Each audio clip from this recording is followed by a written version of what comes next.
Good evening, everyone, and thank you very much for joining this session tonight.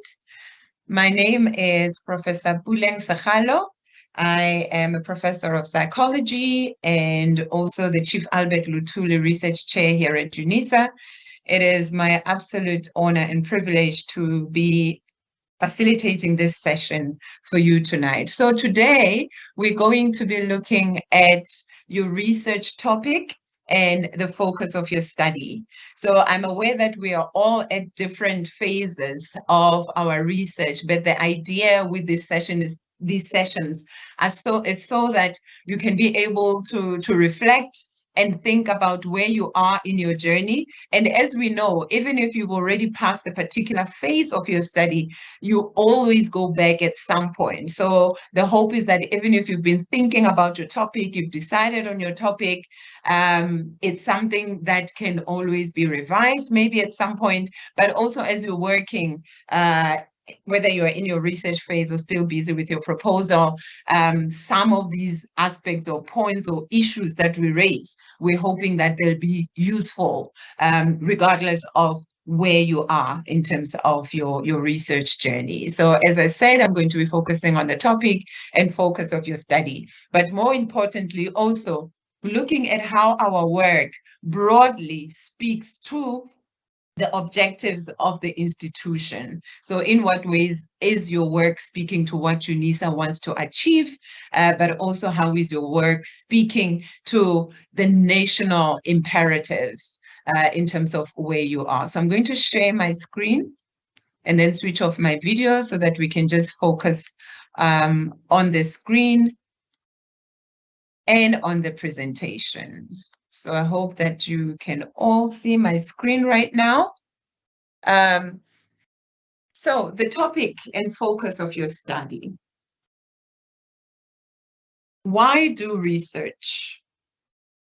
One of the eminent African scholars, Paul Zelezer, argues that whatever particular questions the research is trying to answer, it should broadly seek to address fundamental social and community issues. So you always have to pause and say, why am I interested in this topic? Why am I doing this work? How is it going to speak to and respond to the social and community issues that are confronting us as a people?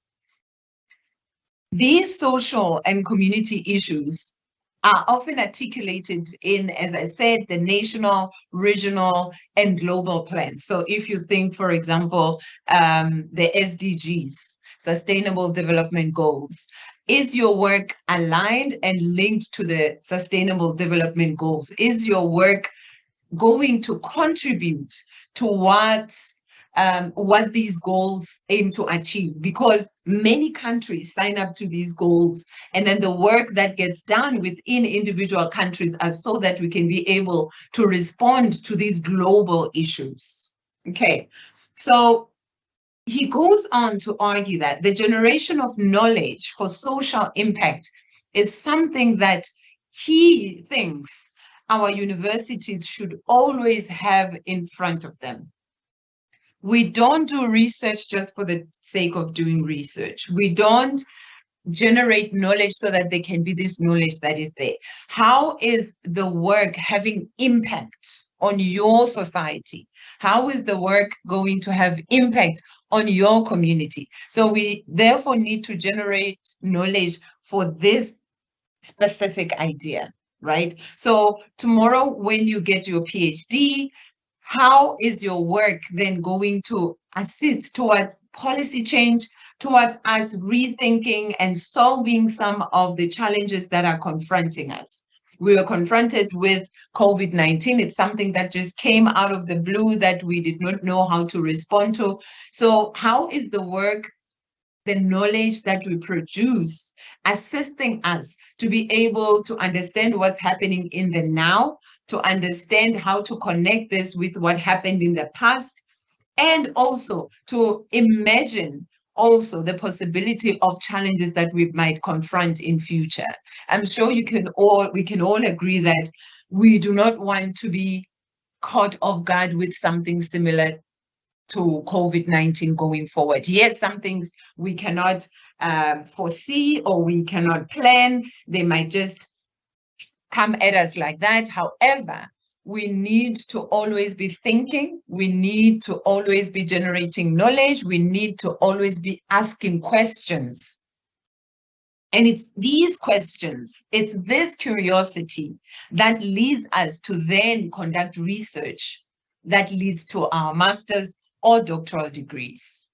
Okay, so as an institution, therefore, UNISA aligns itself to the national imperatives. So we've got broad research niche areas as an institution, and there's 5 of them. So as you look at these niche areas, I would like you to think about your own research study, your own research topic.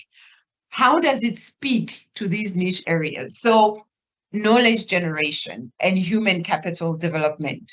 How is your work speaking to that in response to the needs of South Africa specifically, but also the needs of the African continent more broadly, right? So is your work speaking to knowledge generation in that sense, connecting to human capital?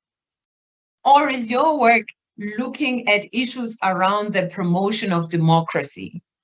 So we might have different varying topics, but then these topics might be speaking to the promotion of democracy.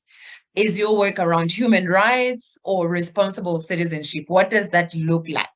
Right? So we often think of citizenship or responsible citizenship as it relates to issues around politics. But let's say you are in the accounting sciences or economic and management sciences. How would this fit in? Right? So we think about issues of fraud, we think about issues of tax or taxation, and how are these linked to being a responsible citizen? So how is your work then linking to the knowledge that you want to produce that speaks to issues of responsible citizenship?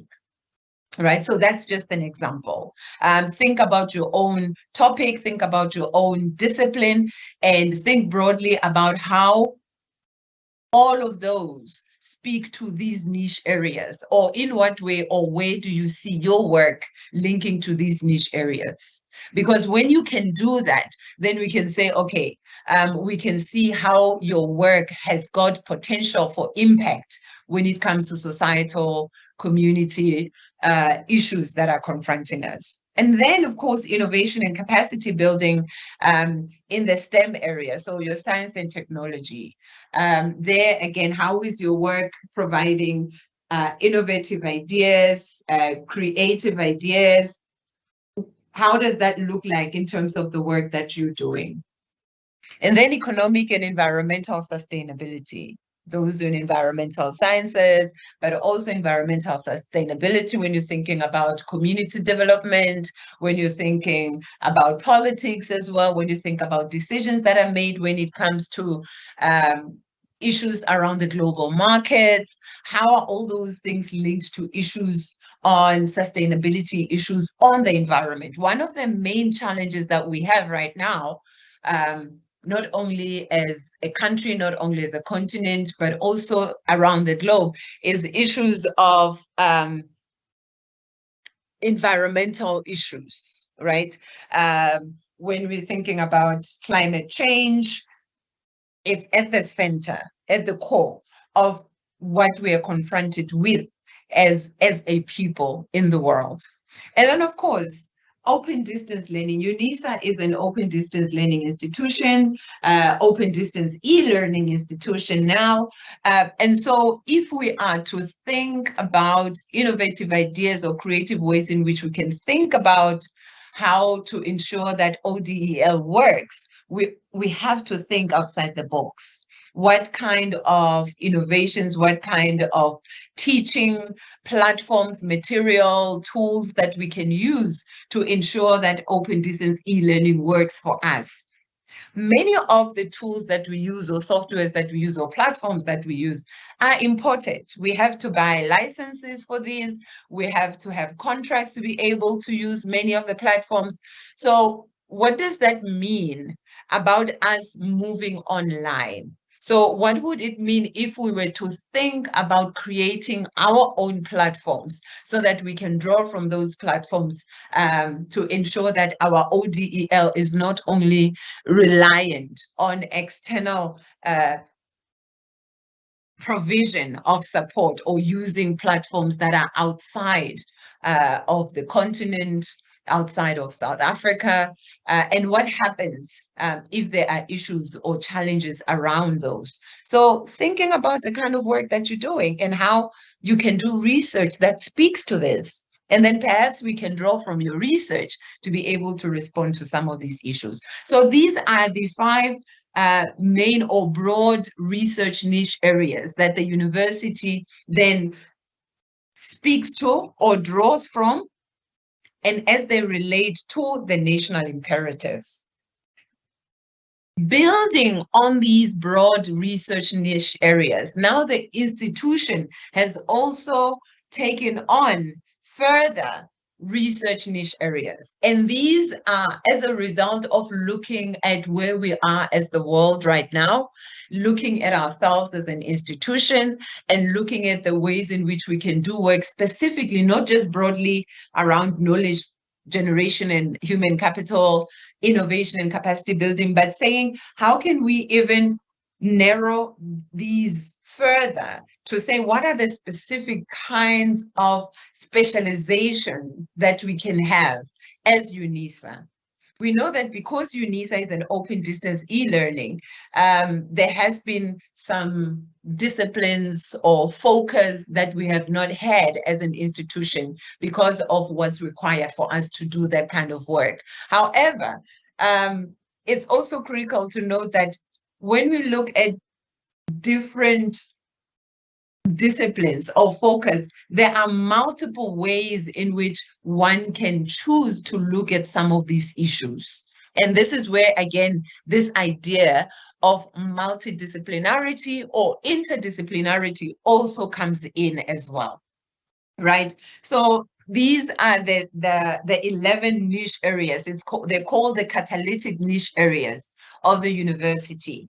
I really hope that you've heard of them already, and that as you're working on your own research project, it's with these in mind. So we just want to articulate them further and discuss them further with you.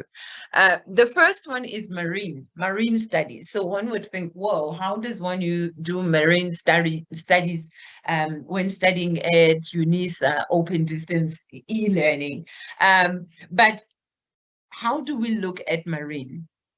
Marine studies can be looked at from a variety of angles. And here I just give a few examples, but if you think about the marine world, there are many other, I'm sure, aspects of marine area or marine focus that maybe you can also even think about. And some of them are marine pollution control. So how does one do work around pollution control within the marine area? I've already mentioned the issues around climate change and how does climate change affecting or how can it affect marine areas. And then, of course, also fisheries management, logistics around these. So what kind of focus, if you're interested in marine, what kind of focus can one zoom in on and say, this is what I'm interested in doing? Right? And I'm looking at some of you who are in economic and management sciences in terms of how you can approach this.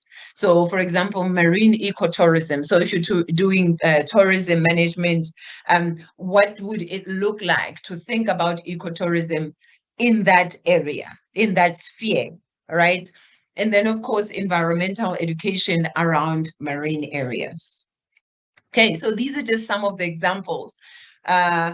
In terms of how can one approach marine studies? What is there? What are the different subfields or specializations that one can have or can do within this particular field, right?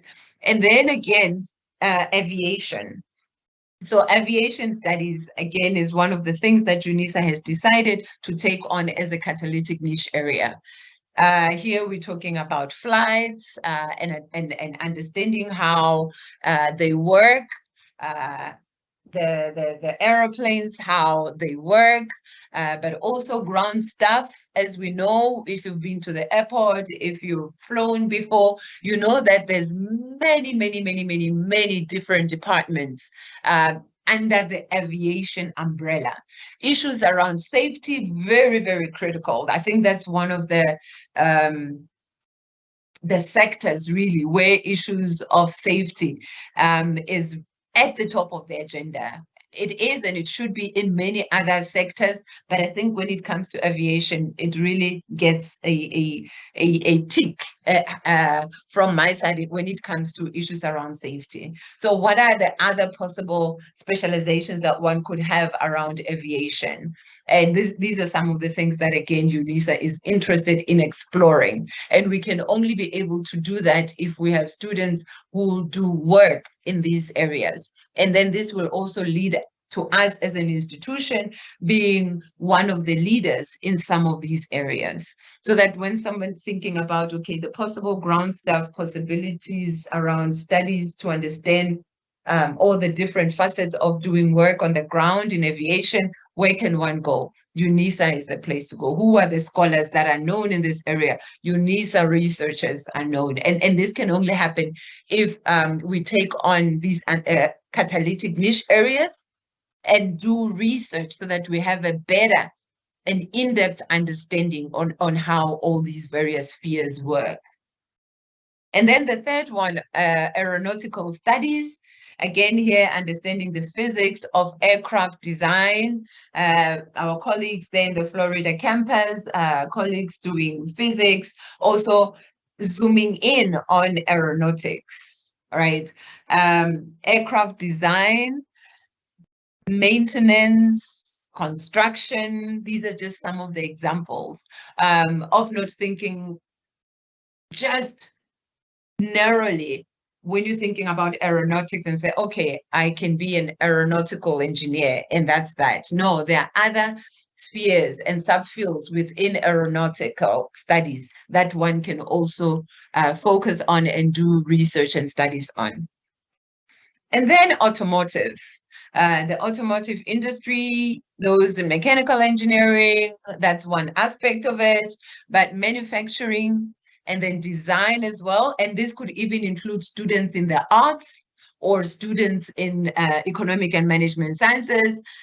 When we're thinking about the automotive industry, do we ever find some of our students who are in the arts thinking about the possibility of doing work linked to the automotive industry?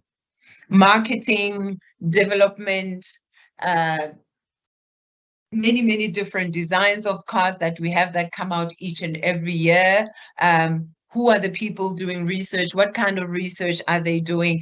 How do they know what the market requires, what the market needs? In addition to the technical, innovative, electrical issues that go into automotive, there are many other layers in that sector as well. Energy. When we speak about energy, we think about ESCOM, for those who are in South Africa. The issues around power failure that we have each and every day, and how this is linked to societal challenges. Just today, I went out and I saw how at a shopping center, many shops were closing because there was no power. And then you think about capital, you think about profit, you think about loss, you think about what happens when there's no power. So issues of energy, when it's linked to people's livelihood, but also issues of energy as it links to people's well-being as well. It's something that I'm also interested in because I'm in the mental health sciences. And so what does that mean when it comes to people's well-being when we have an energy crisis, if you will, right? And then one of the things that South Africa is really known for and is a partner globally is with our space and square kilometer projects. So when we look at that as well, what are some of the social determinants linked to us doing work and studies around space and community understanding or implications, but also just the science around doing work. One of the main projects that UNISA is part of is the SKA, Square Kilometer Array Project. And how can we do more research in that area so that when there are breakthroughs in science, that we are also at the center of it as an institution. And that's why we look at these as catalytic, right? As projects or areas that as you take on when you think about your topics and say, how is my topic linking to any of this? How do you make that link and connection? It becomes very important for us to know so that we can be able to say, this is where the university is, and these are the kinds of specializations that we have or focus areas that we have as an institution, because so many of our students, 800 of our students are focusing on space and square kilometer. 2,000 of our postgraduate students are focusing on energy studies, so that we have an understanding or an idea of where our students are in terms of looking at work that's aligned to our catalytic niche areas. And then, of course, the 4.0, industrialization, moving towards automation. We speak about smart cities, right? We speak about smart this and smart that. We've got smartphones. So how are we doing work that also contributes towards the advancement of automating, but also not just the technology as well, but the social aspects are also very critical.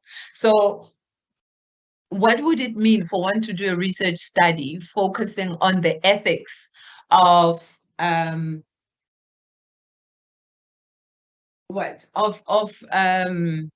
innovation or innovative work that people are doing? So as we move towards smart this and smart that, what does it mean for privacy? What does it mean for people included in certain areas or certain spaces without necessarily giving direct consent, but because as things move and shift, you're often not given an option that if you don't move this direction, you will not be able to get access to 1, 2, and 3 if you don't have a gadget, or if you don't have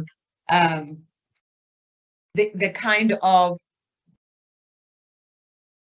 knowledge or the kinds of gadgets, if I can put it like that, that allow you to be able to do that. And then the last ones on the catalytic niche areas is, of course, and as UNISA students, I hope you'll agree that this is very critical. Professionalization of student affairs, services, and support. If I were to ask about some of the challenges that you've experienced in terms of student services, student support, I'm sure there'll be a long list of some of the challenges. So how can we professionalize these spaces so that people can be able to get assistance and support in a more easier way, in a more faster way, in a more convenient way? So what kind of research can we do to assist us to understand how we can better provide these services? And this can be a research project. How can we provide service differently, creatively, innovatively? As people who also use these kinds of services, and this is not only limited to UNISA, but it could be linked to other institutions as well. If you've been a user of a service, you know what you've received, you know how you would have liked to have the service provided for you. So what does that mean in terms of carving questions or carving research topics that can lead to us having a better understanding or a rethinking around how we understand student affairs, not just as a given, but also understanding student affairs as a critical aspect of the success of an organization, of an institution. So that's what professionalization then also speaks to. And then, of course, digitalization. So the development of digital innovations, And here I also speak of the digital humanities, because often when we think about digital innovations, we often think about STEM, the science, technology, engineering, and mathematics, as areas where often innovations take place. But it's important for us to understand that innovation can happen in any college or faculty that you're in. Innovation can happen in law. Innovation can happen in the social sciences. Innovation can happen in economic and management sciences. We now have what is called the digital humanities, where even when you're doing artwork, when you produce a piece of art, that you can even embed digital innovation in the kind of work that you're doing. So there's also interactive kind of artwork, and that requires innovation. So what is it that you like the viewer to do, to see? How can the work be interactive in ways that creates a dialogue between the viewer and the piece of work that has been produced? And there's been quite a number of scholars and colleagues who've now ventured into what is called the digital humanities. So digitalization cuts across the board when it comes to different faculties or different disciplines, right?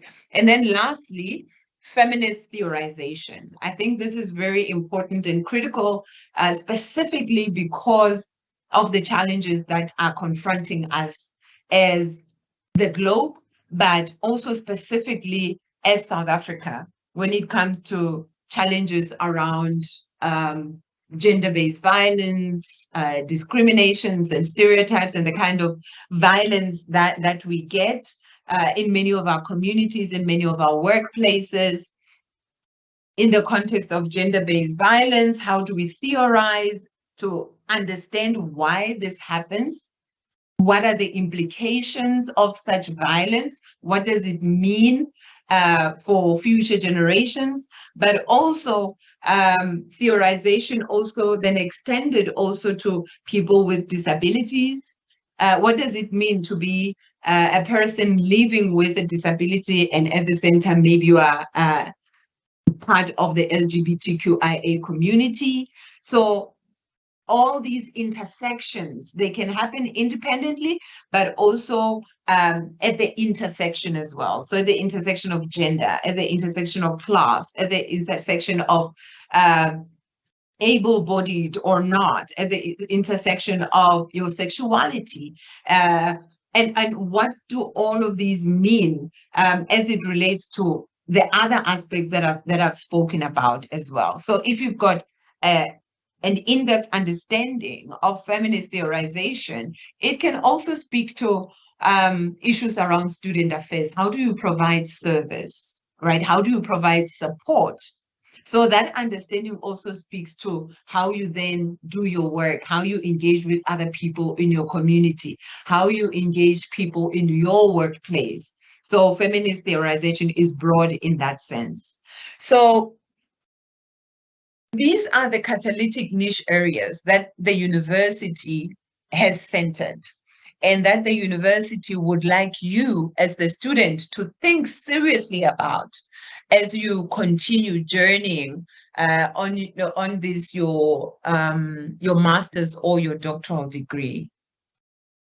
Okay, so another critical aspect that UNISA has taken on, and this year UNISA is celebrating 150 years, and one of the things that the university is centering, or the theme of the celebration for the whole year, is reclaiming African intellectuals. And how do we do that?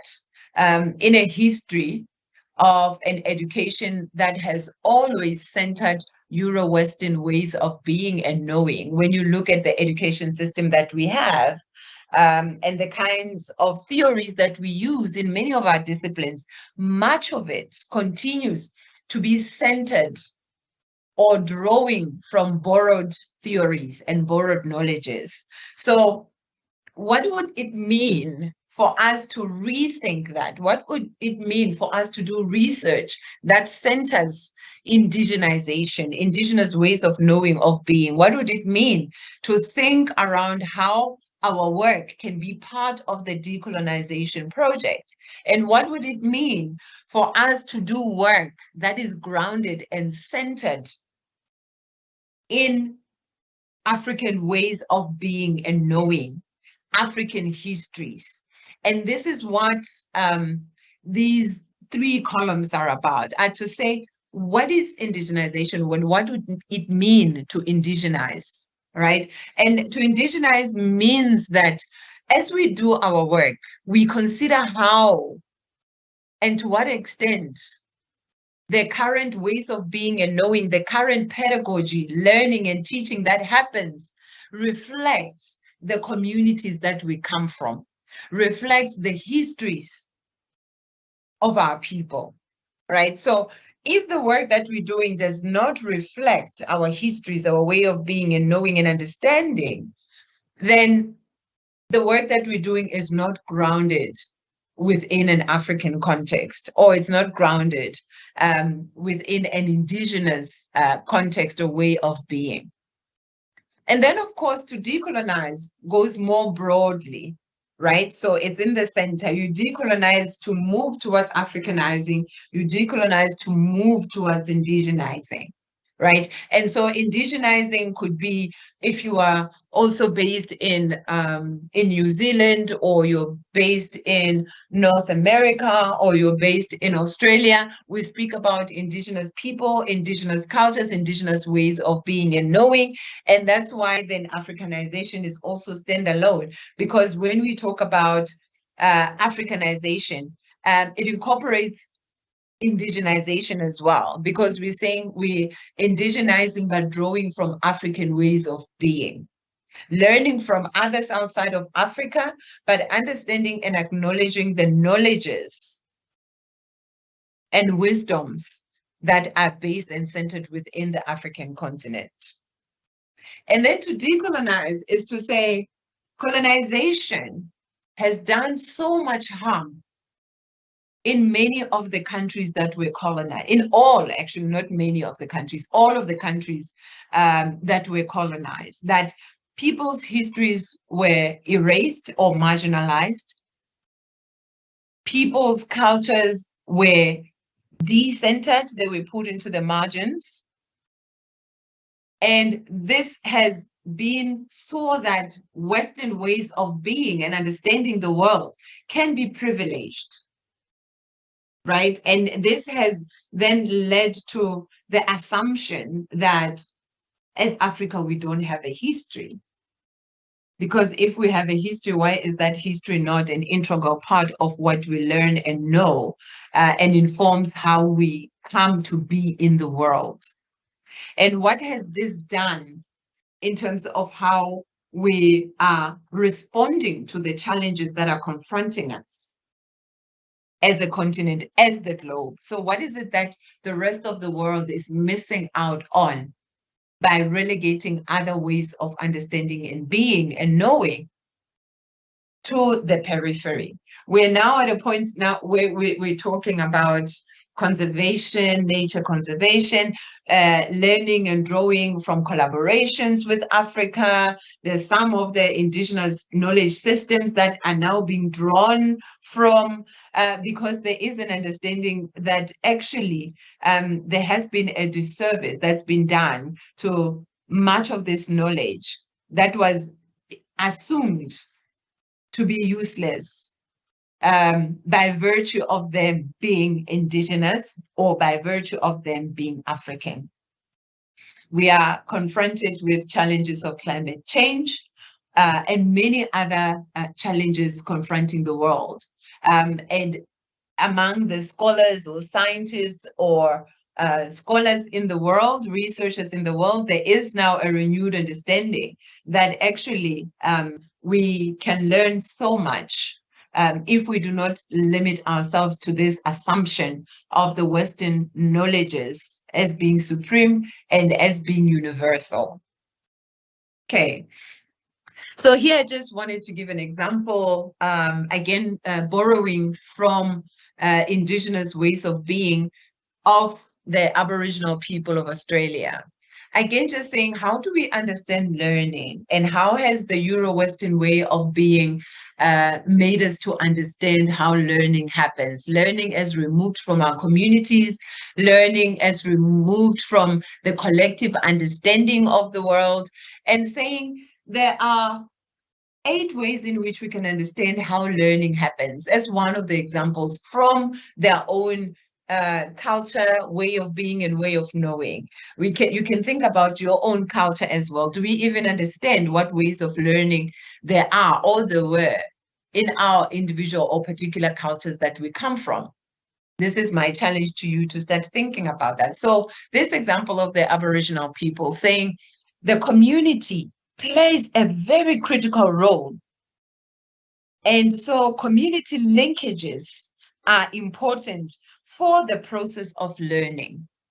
For those of you who are from the law faculty, for example, when you think about the idea of justice and how justice was done in many of the communities, it was never about the individual who has committed the crime, but it was about who is this individual, who are these individuals, people, where do they come from, how was this person raised? So if this person is going to get out of line, that also speaks to his community, that also speaks to his people. And therefore, the responsibility is not only an individual responsibility, but a collective responsibility.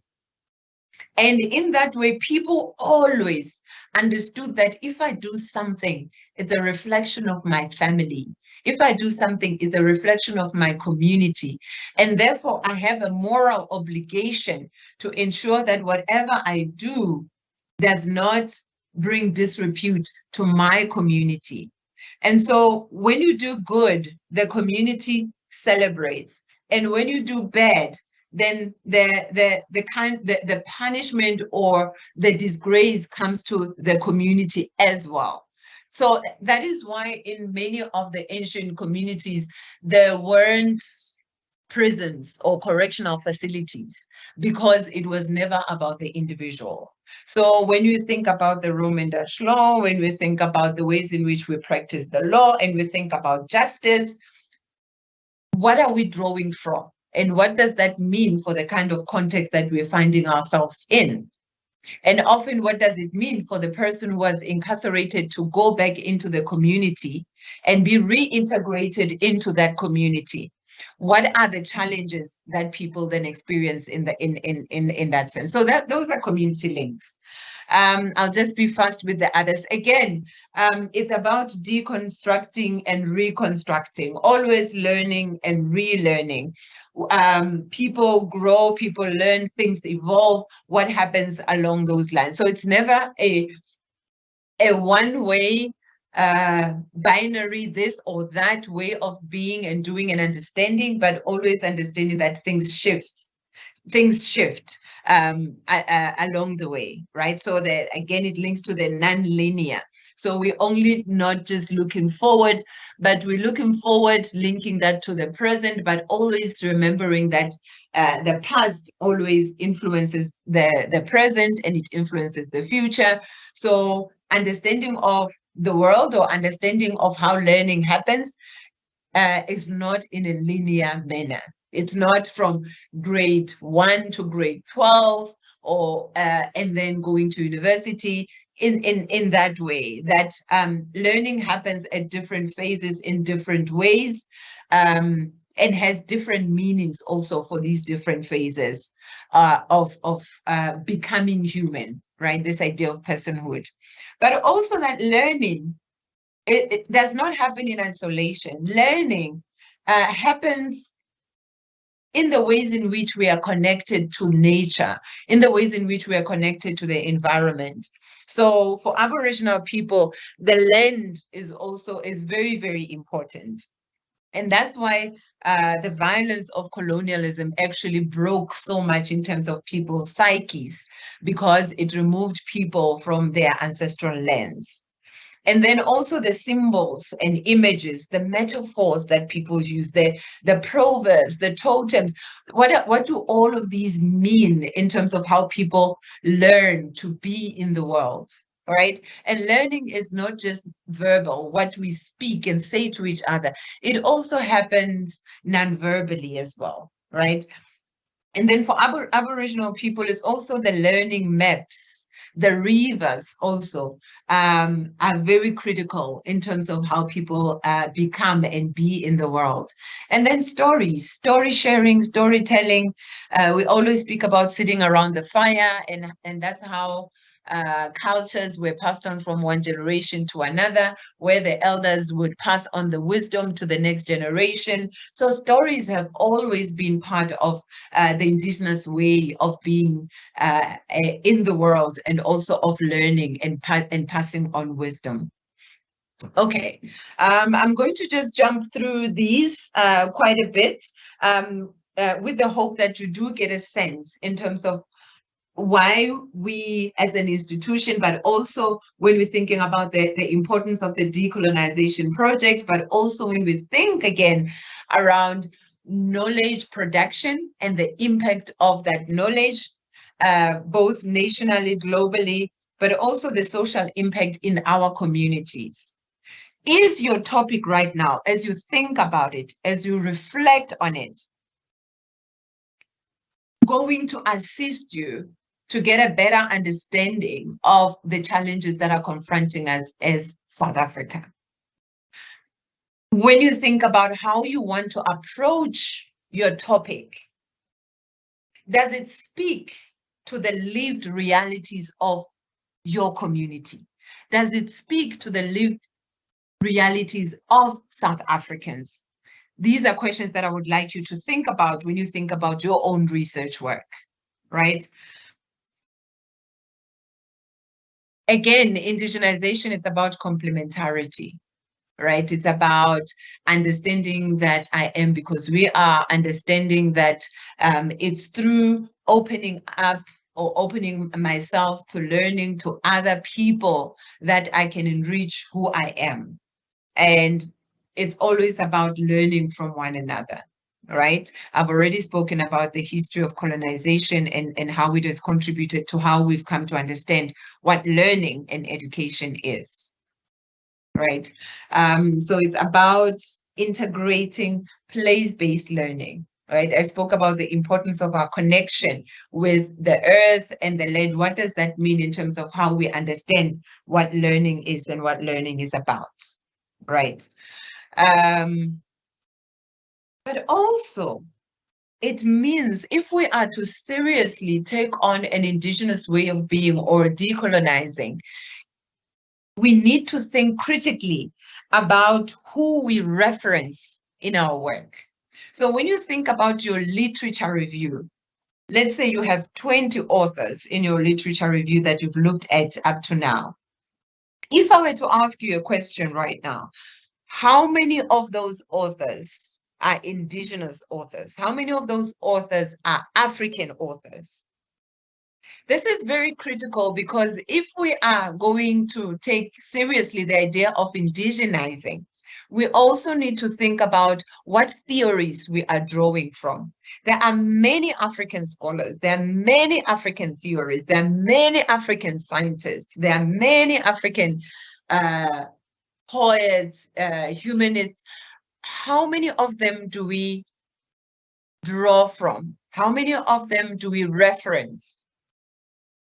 And so when we think about the possibility of taking seriously the idea of indigenization, these are some of the things that we also need to think about as well.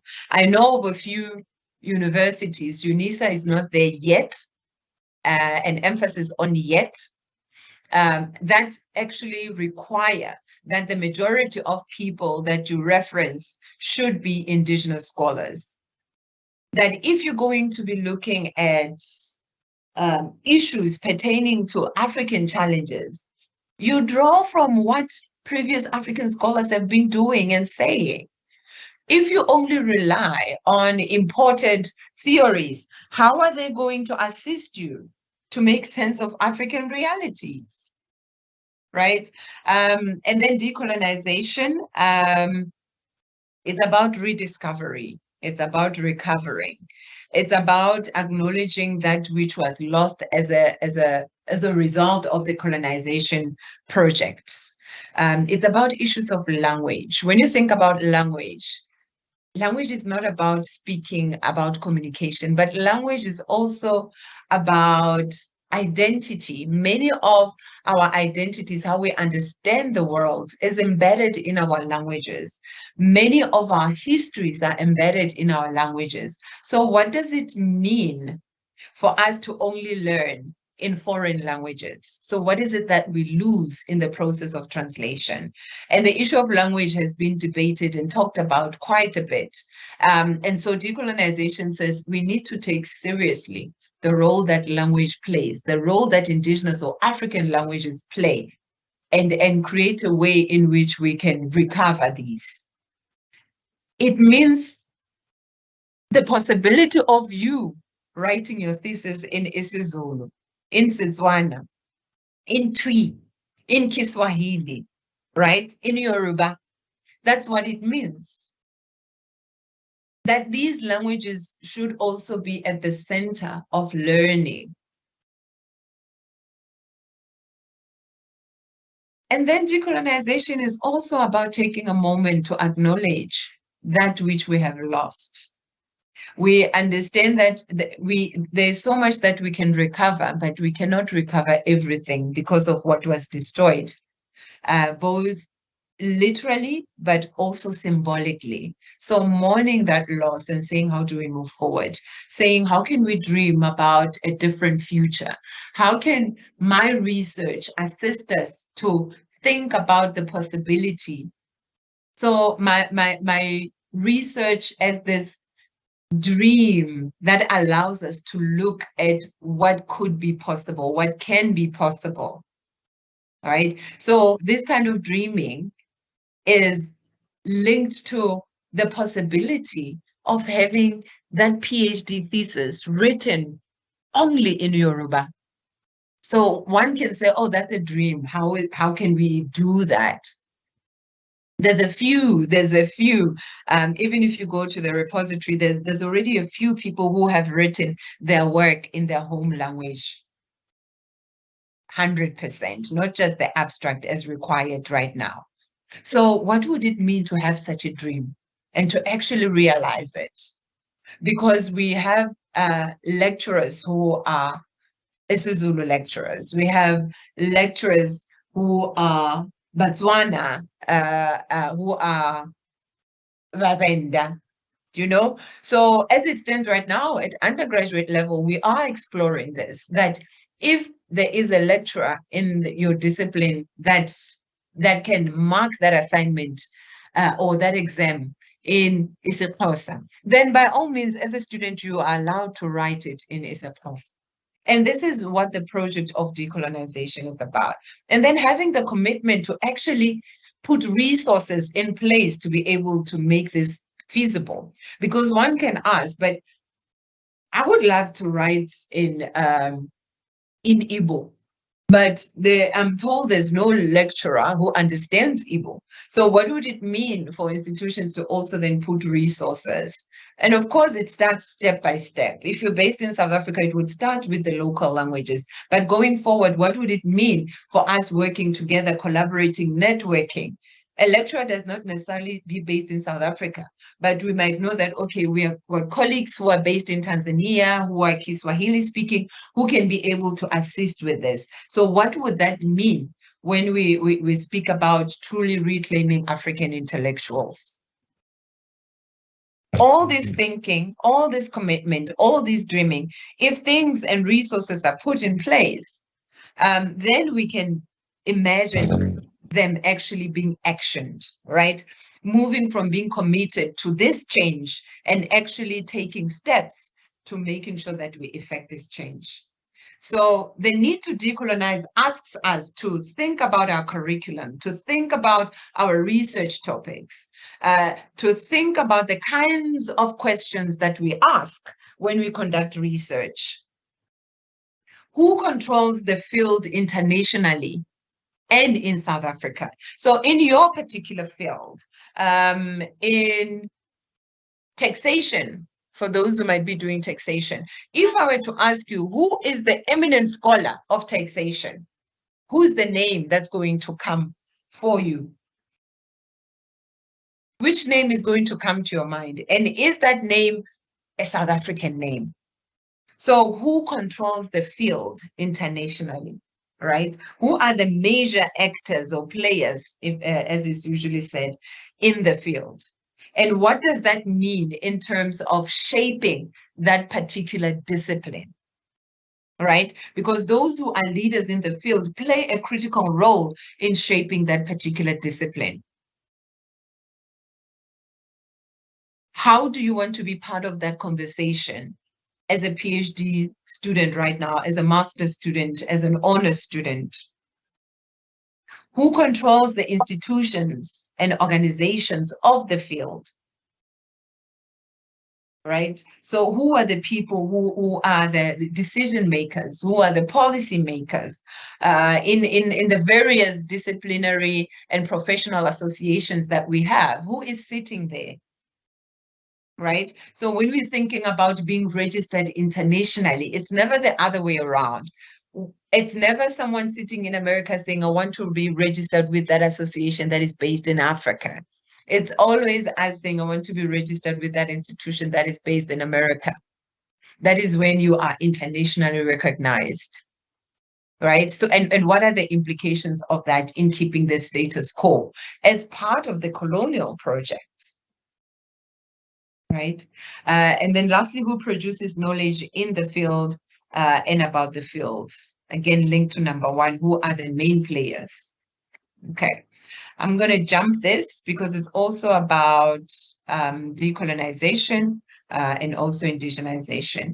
And then, of course, Africanization. The project of Africanizing is again linked to decolonizing. It's a decolonizing or a decolonial one because it involves the undoing of colonialism, but then you don't stop there. You say you undo this so that what can happen? So that matters concerning the African condition are discussed from the continent, looking and drawing from African ways of being, African wisdoms, debated in the continent and resolved by Africans and those who work in the interest of Africa. So they might not be based in Africa, but they have Africa's interest at heart. And on terms set by Africans, right? The very invocation of Africanizing deconstructs. When you say we want to Africanize, then you immediately deconstruct, you decenter the West and the imperial knowledge or Euro-Western ways of being, right? So Europe is no longer the center of knowledge. Europe remains important and critical, and there's always something that we can learn from Europe or from America, North America in particular, but they are no longer the center, right? So Africa becomes the center. There's IKS, there's other ways of knowledges that are based in Africa, and that becomes our starting point, what our VC calls the local. So we start from the local and we go to the global, because we also don't exist in isolation as a continent, but at the same time, what happens in Africa and how we think about our solutions for our problems should not be dictated by what's outside or by theories that were not developed here in Africa.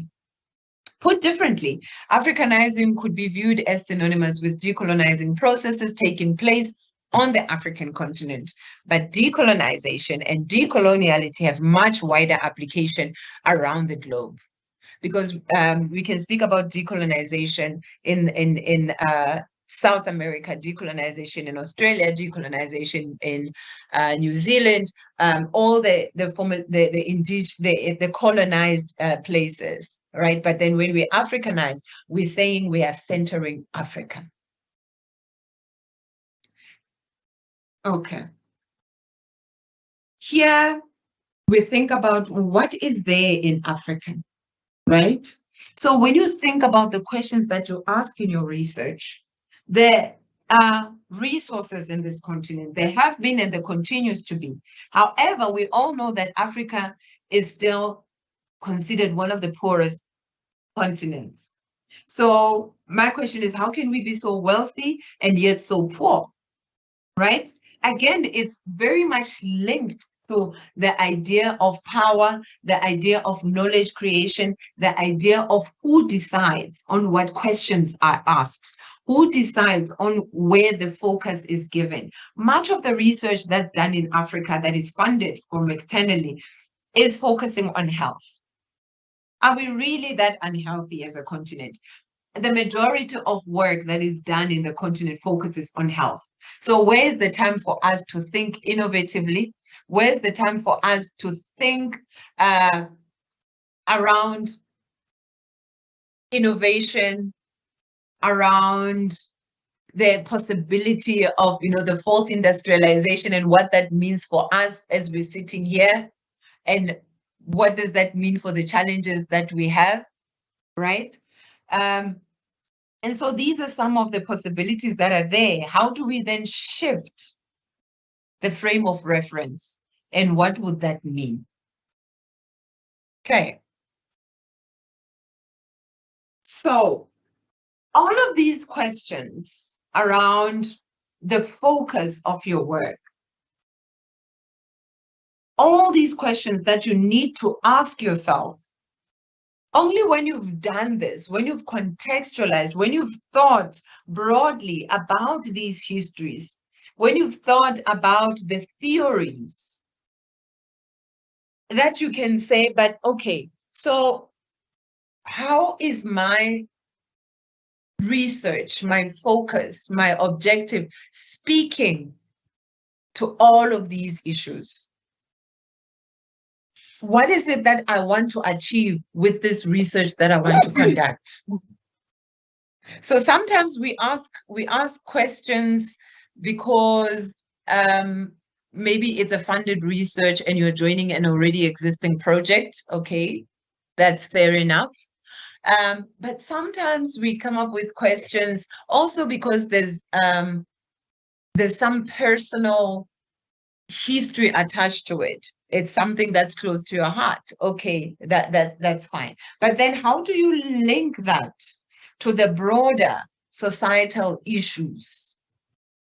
Right? And this is where you have to then ask yourself, what are my objectives? What is it that I want to achieve with this research? Right? So this is my focus. I'm thinking about my topic. So what is the objective of this work? Why do I want to spend 2, 3, 4 years of my life focusing on this? Right? And for you to then be able to decide on the objective that you want to achieve, not just based on personal push, something that has happened or something that you've just observed. How much have you read on that topic before you come to a decision that, okay, based on what has been done, what others have said, I think what I would like to achieve is this, right? So this means that literature review, that background study that you need to do, how much have you read on it before you say, okay, these are my 3 objectives, these are my 2 objectives, these are my 5 objectives. What gaps have you identified? Because you don't identify gaps after the fact. So you don't go looking for gaps when you've already decided what it is that you want to do. Because this is when we start fitting things that may not necessarily fit to what we want to do.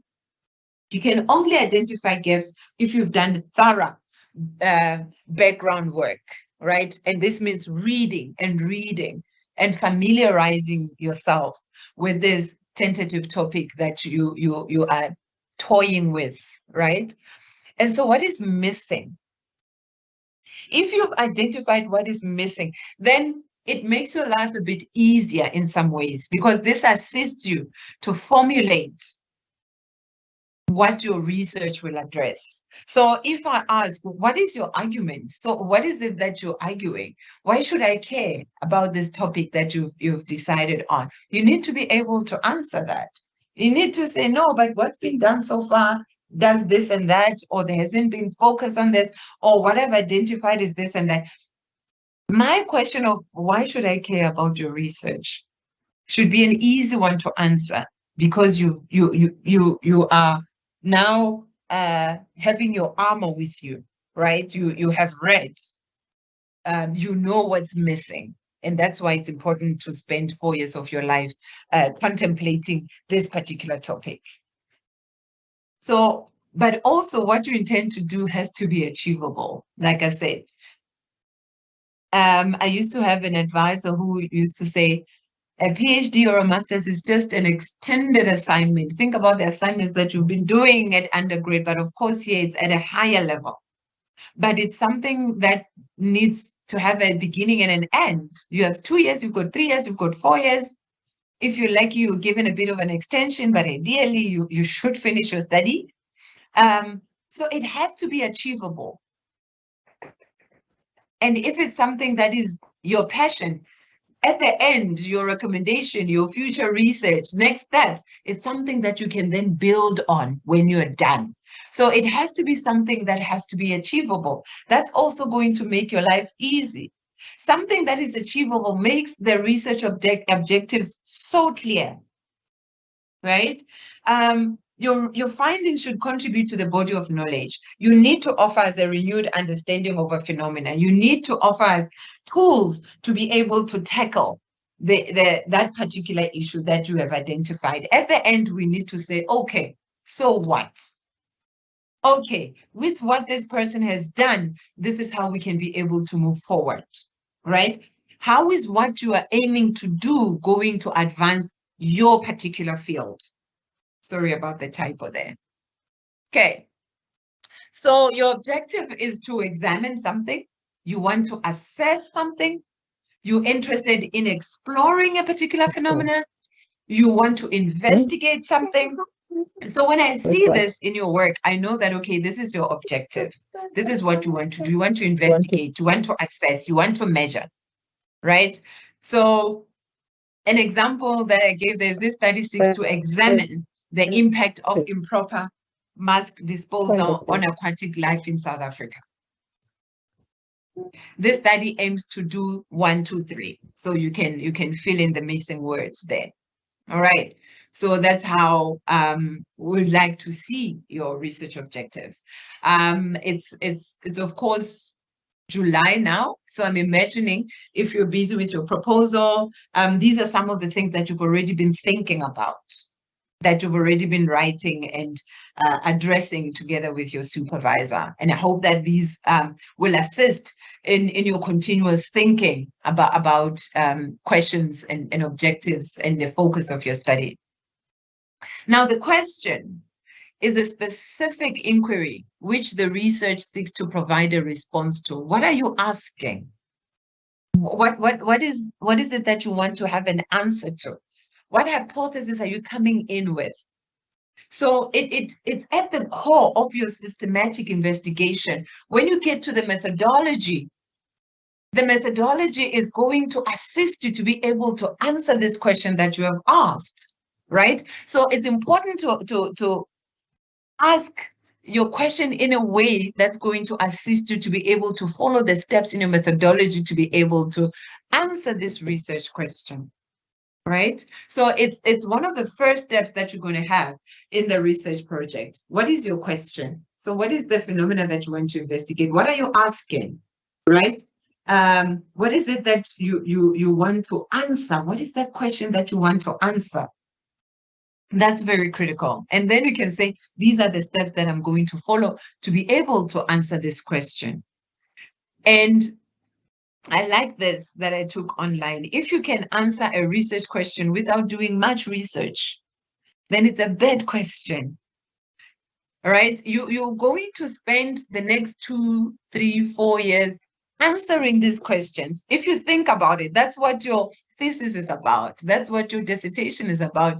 Your dissertation is about answering this question. It might have sub-questions, but this is a question that you're going to be asking. And it's going to take you 2 years or 4 years to answer this question. So you need to make sure that you ask a good question. It's better to formulate your question so that you need to dig a little to answer it. Hence, I said it's going to take a few years for you to answer this question because you're going to go conduct a survey. You're going to give people questionnaires. You're going to sit down with people over weeks and weeks or months, interviewing them. And you're going to be interviewing these people because you want to answer this question, right? After they've responded to you, you're going to sit and make sense of what they said to you. And all of this is so that you can answer this question, right? And as they say here, if you can answer it with a simple web search, then you need a more complex question. So maybe sit with the question that you have, your questions, go and Google a bit, ask this question that you have and see what you find, right? And here's an example of a bad question. Has the population of the world increased in the past century? I want to go and conduct a study and see how much the population of the world has grown. I'm interested in this because I want to see whether there's now more people in the world than there were 100 years ago. Yes, there are, but how much more are they? Still, or whichever way you look at it, that question, it's not deep enough, it's not in-depth enough for you to really go deep to be able to say, okay, what argument am I making here that's going to assist us to understand something about the population of the world? So what about it? All right.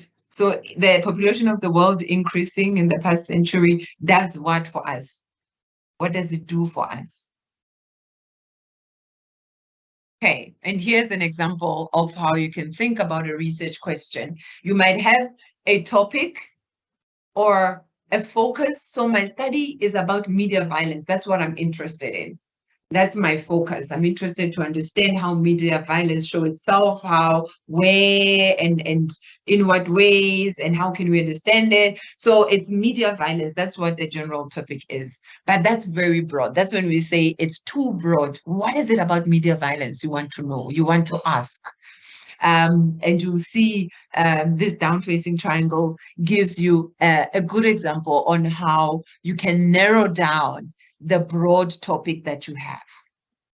And when you've narrowed it down, then it makes it easier for you to even know what questions to ask if you're going to be asking questions around media violence. If it's narrow enough, then it assists you to also be specific in the kinds of questions that you ask.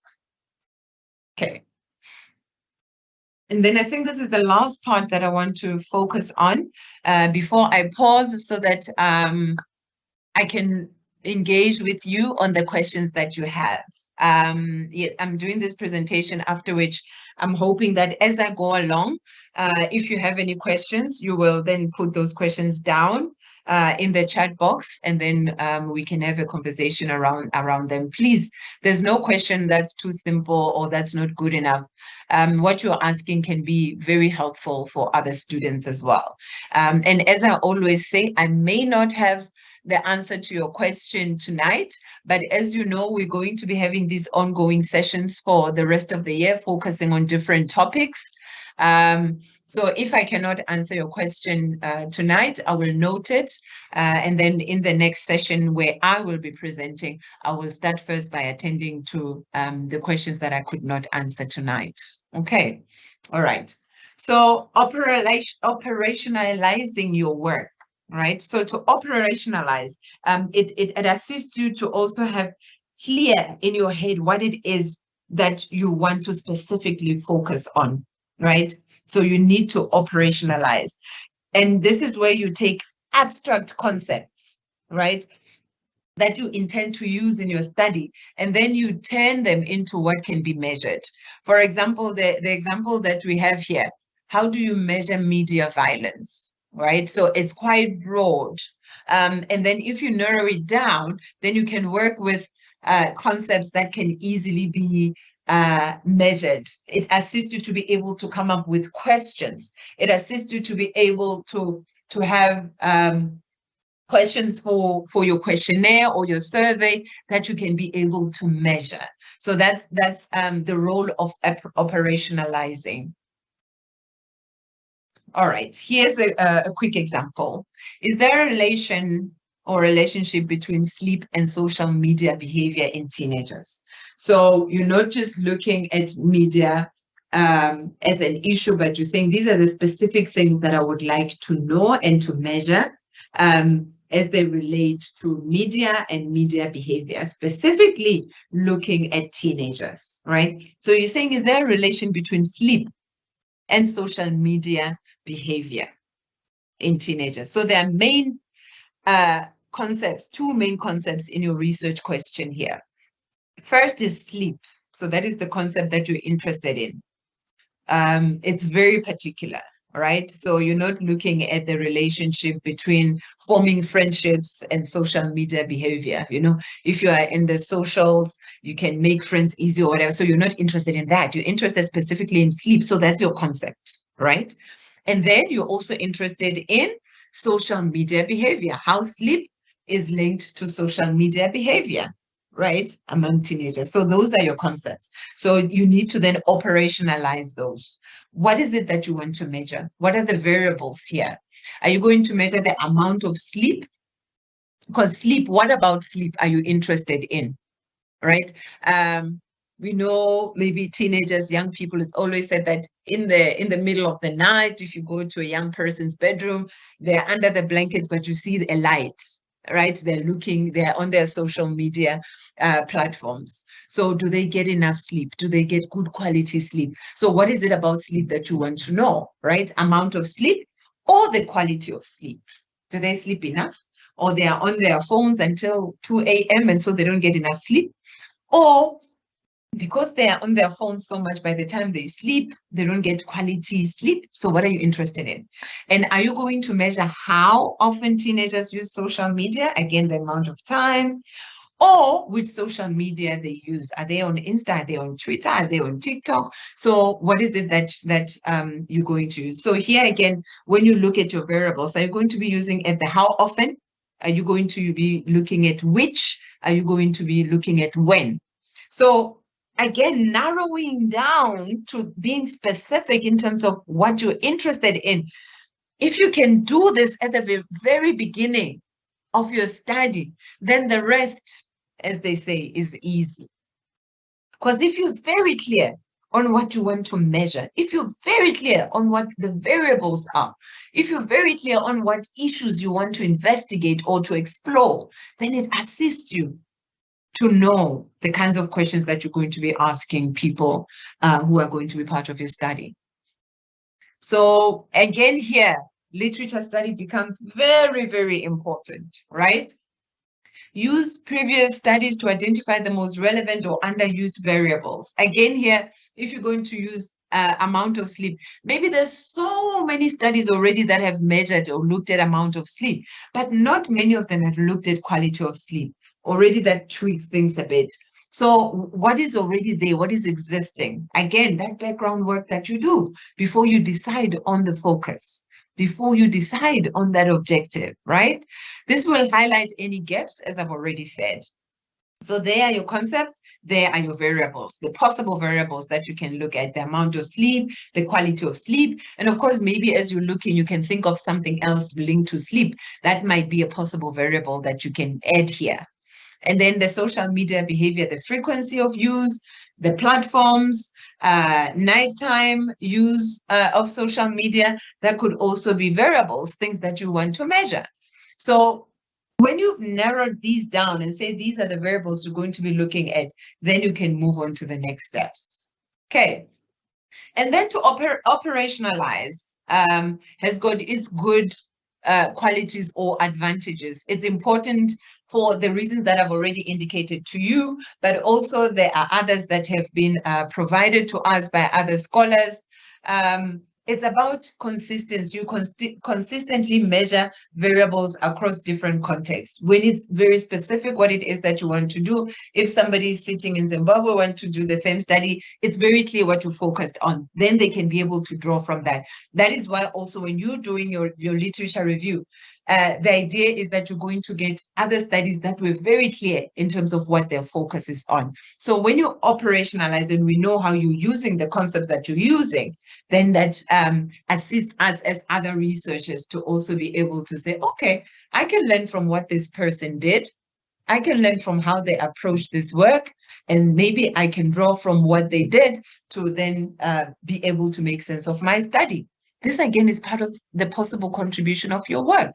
It's not only going to come with the findings at the end, but also then how you build up throughout your thesis, throughout your dissertation, that we can already see the importance of your work.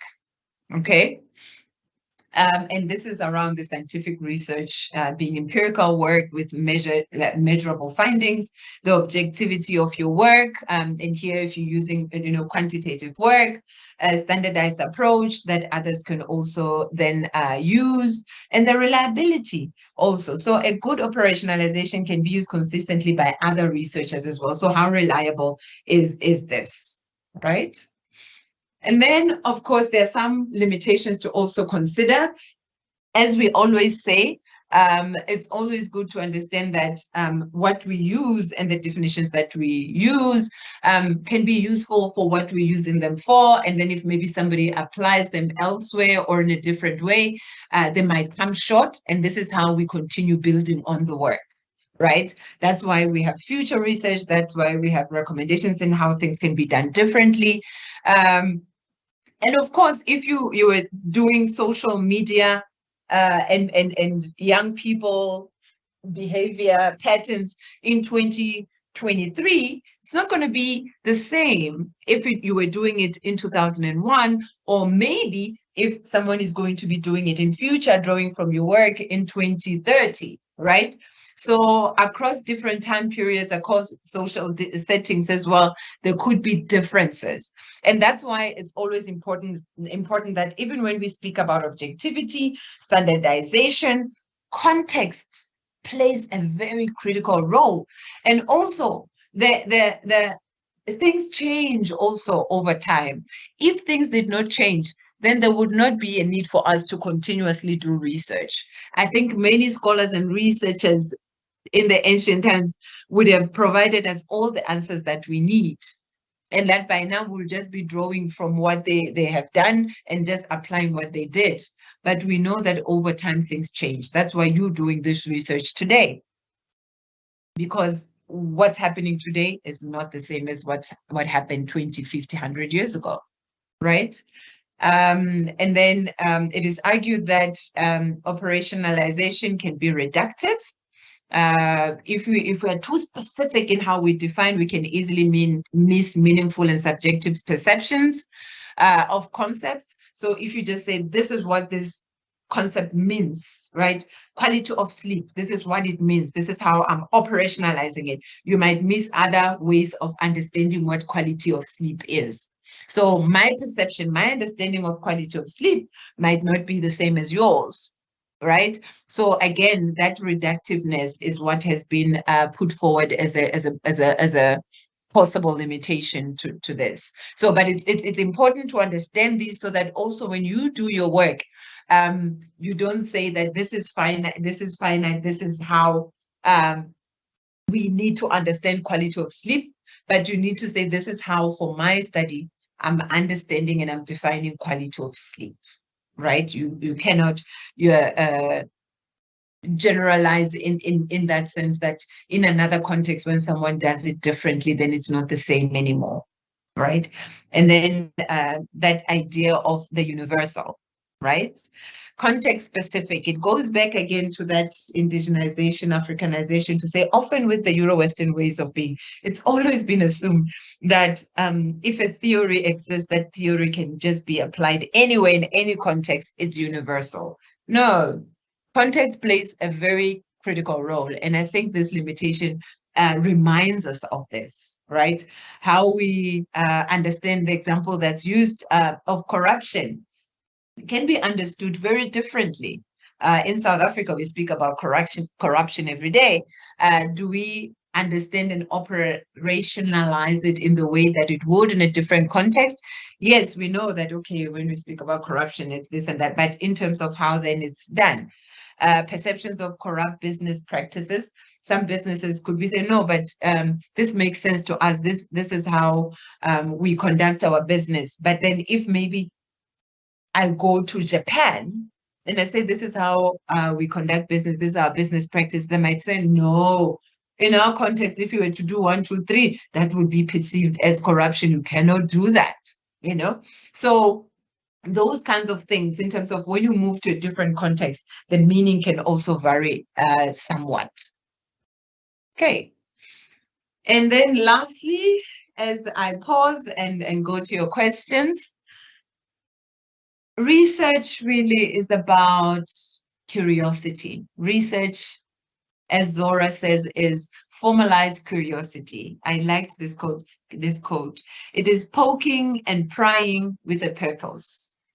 You want to know about this issue. You want to understand. You want to question. You want to measure it, right? So you want to poke into a particular issue, but you're doing it with a purpose. So there's structure to it. There's methodology to it. And at the end, there's going to be a coherent way that you're going to provide for us to understand that particular phenomenon. So it's about us being curious. And this curiosity also leads to us then asking questions that can lead to our rethinking, understanding better or differently, and also answering some of the puzzles that are there. Why is this happening? Why are we having so many issues? Why is that happening? So that kind of curiosity can lead to questions that can solve challenges that are confronting us. So continue asking why. Continue asking what. What about this? What is it that makes this to happen, right? And how? How can we approach this? How can we understand this? How can we think differently? So the how. And in what way can we think about the world differently? In what way can we think about marine studies in a way that's linked to hazards in the environment, in a way that makes us think about what's been in the news lately about the disposal of used diapers, used sanitary pads, but also used masks, and how these can actually be very dangerous for aquatic life, but also for our health and hygiene as well. And with this, I shall pause and shift to the questions that you might be having. Okay, I'm going to switch my video on so that you can see me again, and then I'm going to go to the Q&A. And hopefully I've raised some questions for you that you might want to ask. Okay. So far, what I'm seeing is questions around whether you're going to get access to the presentation. The session is being recorded, so you will get the recording, and I see the answers there that you will get the presentation also, that it will be available to you. Okay. Hello, Gidiboni. Okay, I'm not seeing any questions. Colleagues, if I'm missing any questions, you'll assist me here. But I'm not seeing any questions at the moment. So I'm not sure whether I've stunned you into silence, or what I said was very, very clear that you don't have questions at the moment, or you're still digesting, and maybe the questions will come. So I'll just give it a minute because I'm done with the presentation. And of course, no pressure. I think, like I said initially or in the middle of the presentation, that even when you put questions here and I do not have answers to the questions, in the next session that we're going to have together, I will answer those questions. So the same again, if no questions are coming to mind right now, that's also okay. Ideally, I would have liked to have a few questions so that I also get a sense whether what I have been sharing does make sense. As you reflect on your own studies, where you are in your journey right now, whether you're busy with your proposal or you are already in the dissertation or thesis phase, is this making you think around the work that you're doing or not? If not tonight, of course, we can incorporate the questions also in the next session as well. That is pending time that we will be having to also entertain previous questions. Okay. All right. Thank you, Minil.